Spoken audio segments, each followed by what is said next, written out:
बिस्मिल्लाहिर्रहमानिर्रहीम। अस्सलाम वालेकुम। आज मैं बहुत मज़ेदार बीफ रोस्ट बनाना सिखाऊंगी और बकरा ईद भी आने वाली है और गोश्त भी काफ़ी होता है, तो इस रेसिपी को आप ज़रूर ट्राई कीजिएगा। और ये ऐसा रोस्ट होगा कि अगर आप इसे बगैर सॉस के बनाना चाहते हैं तो आप इसे रोस्ट की फॉर्म में भी सर्व कर सकेंगे और इसे आप बहुत सारी डिफरेंट वैरायटी में भी कर सकेंगे। आप इसे सैंडविचेस में डाल सकते हैं, इसके रैप्स बना सकते हैं, या फिर आप इसे बनाकर रख लें और इसे काट कर पिज्ज़ा की टॉपिंग के तौर पर भी यूज़ कर सकते हैं। तो बीफ रोस्ट बनाने के लिए आप एक अच्छा सा साफ और रूखा गोश्त का पीस ले लीजिए जो कि 1 किलो का हो। और मेरे पास यहाँ 2 टुकड़ों में है, आप कोशिश कीजिएगा कि एक ही अच्छा सा पीस ले लीजिएगा। और इसको मैरिनेट करने के लिए वूस्टर सॉस 2 टेबलस्पून, सिरका 2 टेबलस्पून और फ्रेश कुटी हुई काली मिर्चें 1 टीस्पून। और काली मिर्चों का पाउडर ना डालिएगा क्योंकि काली मिर्चों के पाउडर से ये ज़रा ब्लैकिश की तरफ आ जाएगा। और नमक 1/2 टीस्पून या हस्बे ज़रूरत, मस्टर्ड पेस्ट 1 टेबलस्पून और 1/4 कप पिघला हुआ मक्खन। आप चाहें तो मक्खन की जगह आप तेल का भी इस्तेमाल कर सकते हैं, तो ये आपकी अपनी चॉइस पर है कि आप जो भी लेना चाहें। और इसका सॉस बनाने के लिए 1 टीस्पून भरकर मैदा और हाफ की हुई चिकन क्यूब या वेजिटेबल क्यूब जो भी आपके पास मौजूद हो। और अगर आप बगैर सॉस के सिर्फ बीफ रोस्ट बनाना चाहते हैं तो आप इन चीज़ों को निकाल दीजिएगा। और सबसे पहले इसको मैरिनेट करने के लिए आप गोश्त को एक बड़े बोल में डाल लें।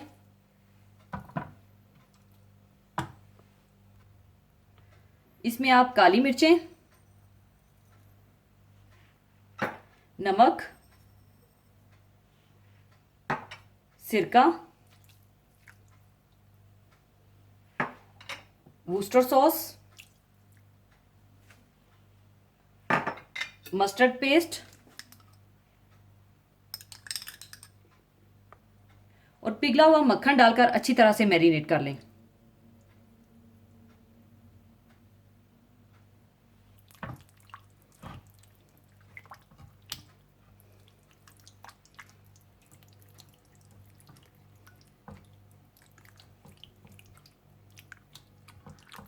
अच्छी तरह मैरिनेट करने के बाद अब आप इसे 2 घंटे के लिए छोड़ दें।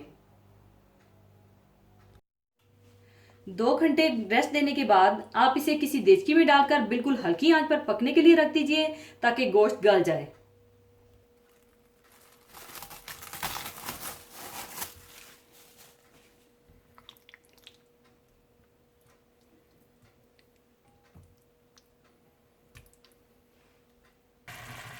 और इसमें आपने पानी नहीं डालना और हल्की आंच पर छोड़ने से इसका अपना पानी काफ़ी निकलेगा। और बहुत ही लो फ्लेम पर आपने पकाना है और हर तरफ से इसे थोड़ी थोड़ी देर के बाद पलट दीजिएगा ताकि ये अच्छी तरह से गल जाए।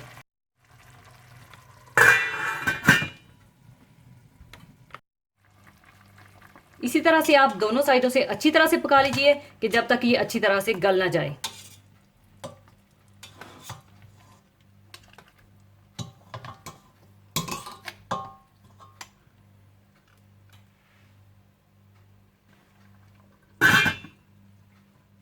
हल्की आंच पर पकाने के बाद जब गोश्त अच्छी तरह से गल जाए और इसका अपना पानी खुश्क हो जाए तो आप इसे हल्की आंच पर रखकर भून लीजिएगा।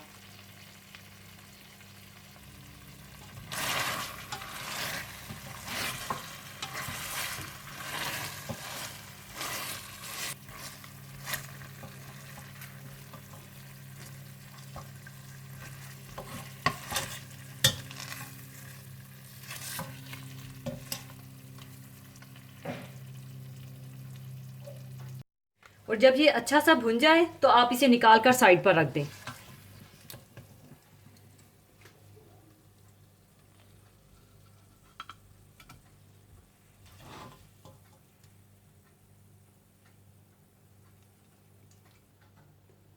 और इसी स्टेज पर अगर आप इसका सॉस नहीं बनाना चाहते तो आप ऐसे ही रोस्ट की फॉर्म में सर्व कर सकते हैं।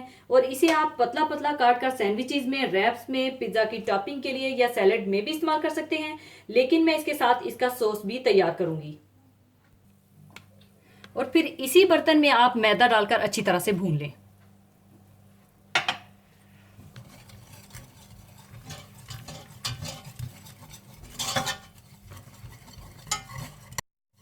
और साथ साथ ही आप चिकन क्यूब या वेजिटेबल क्यूब भी डाल दें और साथ ही आप पानी भी डाल दें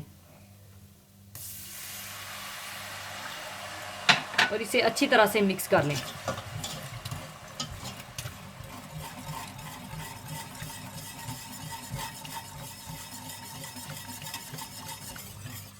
और जितना आप सॉस को थिक रखना चाहते हैं उतना पानी डाल लीजिएगा और मैं तकरीबन 1.5 कप पानी डाल रही हूँ।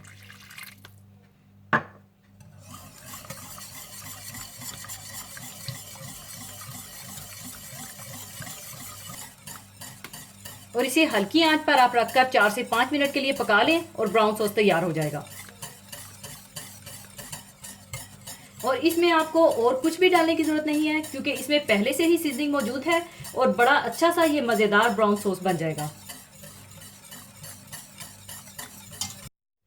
लीजिए, बीफ रोस्ट तैयार है। इसे आप फ्रेंच फ्राइज के साथ और बॉइल्ड वेजिटेबल के साथ सर्व कीजिएगा और आप चाहें तो इस तरह काट कर भी सर्व कर सकते हैं, जिस तरह के अभी मैं आपको काट कर दिखाऊंगी।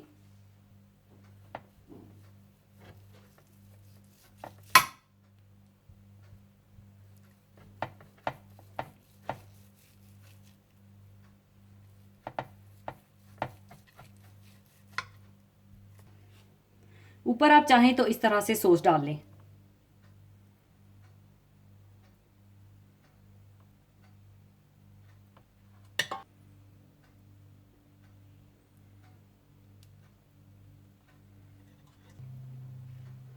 लीजिए, बीफ रोस्ट तैयार है। ज़रूर बनाइएगा। और जाने से पहले एक हदीस पाक शेयर करना चाहूँगी। हदीस पाक इस तरह से है, आप सल्लल्लाहु अलैहि वसल्लम ने ईद के दिन खुतबा देते हुए फरमाया कि पहला काम जो हम आज के दिन यानी ईद उल अजहा में करते हैं ये है कि पहले हम नमाज पढ़ें, फिर वापस आकर कुर्बानी करें। जिसने इस तरह किया वो हमारे तरीके पर चला। इसी के साथ मैं आपसे इजाज़त चाहूँगी। अपना बहुत ख्याल रखिएगा, दुआओं में याद रखिएगा। अल्लाह हाफिज़।